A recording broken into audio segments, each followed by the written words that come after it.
You can have anything, but you can't have everything. This video is all about how to prioritize your financial goals.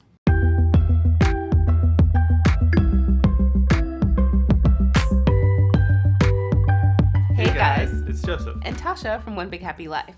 We make videos about how to find balance, build wealth, and live your happy. So if you are all about kicking butt at life, this is your spot. We've talked a lot about making goals and planning for the future and how you should focus on that.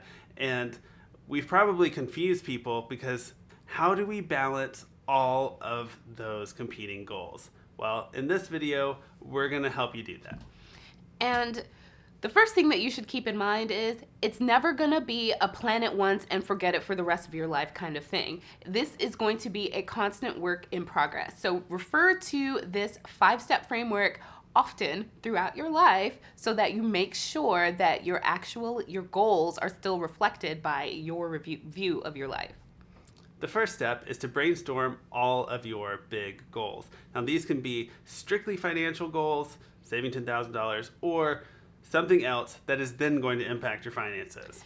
And this would include your view of what you want your life to look like, because life costs money. And so whether you want to live in a city and live right at the heart of the city, that's a different financial lifestyle and life goal than living out in the heartland somewhere and running an Airbnb.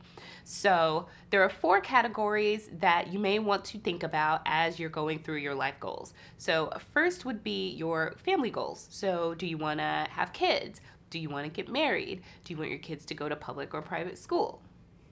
Next, think about your lifestyle. Do you definitely want to buy that truck? Yes, you do, because trucks are awesome. Now, next would be your personal goals. So what do you want out of life? Do you want to be able to go on sabbatical every few years and work on your memoir or your latest fiction novel? Or do you want to own a lake house? Also, think about your career. Are you in a job that you really like, or are you thinking about moving locations to pursue a different opportunity somewhere else, or you need to go back to school? That stuff costs money. So write everything down, everything that you even think that you want to do, because I think we all have a habit of dismissing a thing as impossible without really evaluating whether we can really make it a part of our lives and how much it will really cost. So just write it all down. Nothing's wrong with putting it down and then saying, well, maybe I'll just cross this out later. Number 2, prioritize. Rank all of those goals from this I care most about to this I care least about. And if you have a really long list, you probably are only going to end up focusing on the higher level priority stuff and then worry about those other things later, because clearly they don't matter as much to you. Now, I'm not going to lie. I have a really hard time with the prioritizing part, because I'm like, these are all important. I can't, we've had this conversation so many times, but there are so many things that I feel like are on the same level that I don't want to give up one for the other. And so if that's the case, then know that you're going to be creating, a more difficult situation for yourself later on, because then if you want to fit in all those things, well, you're going to have to do certain things to make that happen.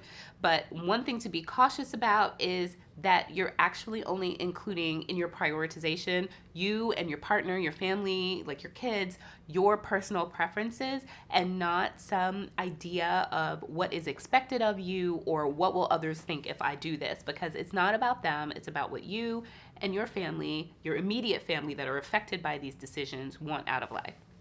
Okay, now that you've got those priorities, go to the next step, which is figuring out how long it will take to accomplish all of those goals. And so, is it going to take years? Is this something that you can accomplish by the end of the year? Go ahead and mark that down. And also consider the consequences of delaying starting these kinds of things. So, like saving for your kids' college. If you don't start immediately, like when they're born, well, then you're going to have to save more later. So think about that. And as you're looking at those deadlines for when they would need to be accomplished by, consider whether those are self-imposed deadlines or whether those are like hard and fast deadlines. So, for example, like Joseph mentioned, your kid's college. Well, generally your kid's going to college at 18. So you've got 18 years to tackle that particular financial beast. And so, there's no putting it off. Now, on the other hand, retirement. So you could choose to retire at 65. You could choose to retire at 40. That would be a self-imposed financial deadline, and so may or may not be a little bit more flexible. Right. And now, the tough part.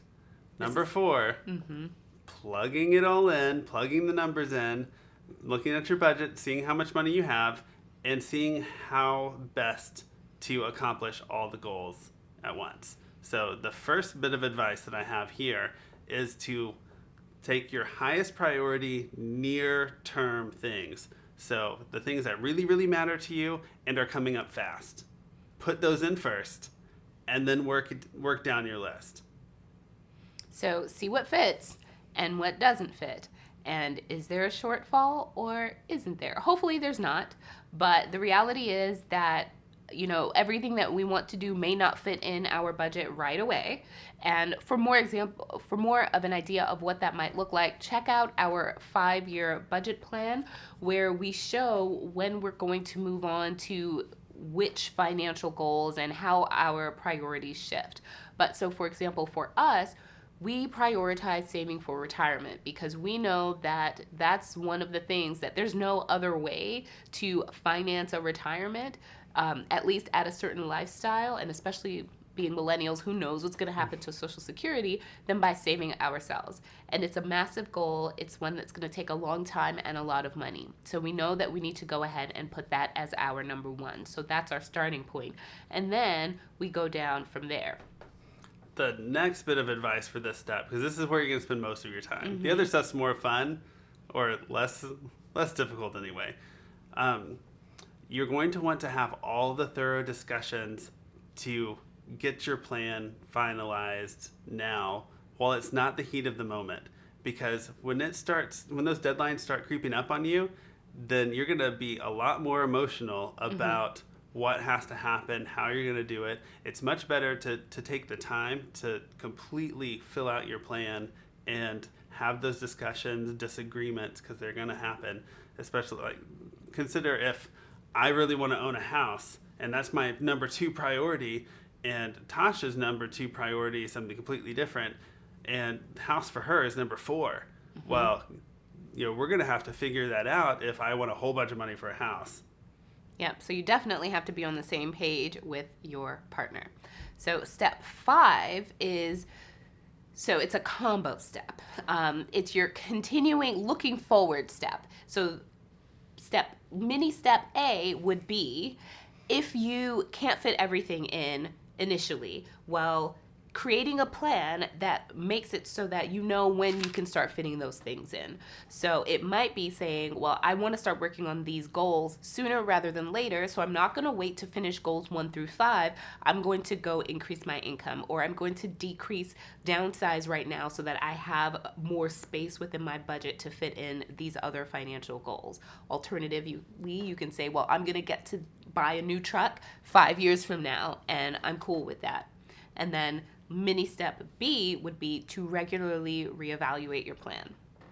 Yeah, so here I think the key is start out with those broad strokes to get those first priorities, and then try to avoid canceling out things, making them impossibilities. So if there's some time critical things, well, consider those as well. Like, I can always, or in theory, I can always buy a truck. But there are going to be things that we can't always do. Like have children. Exactly. So, we wouldn't want to plan to do both of those things later, and then we're 45 and saying, gosh, it is going to be really tough now to have another child. And so, broad strokes, get in the important things. Don't make anything an impossibility if it's a real priority, even if you can't afford it now. All right, so now you've got your 5-step framework. Go plan out your life and tell us all about it in the description box. Comments. I don't know why I keep saying that, guys. All right, we'll see you guys next time. Bye. Bye.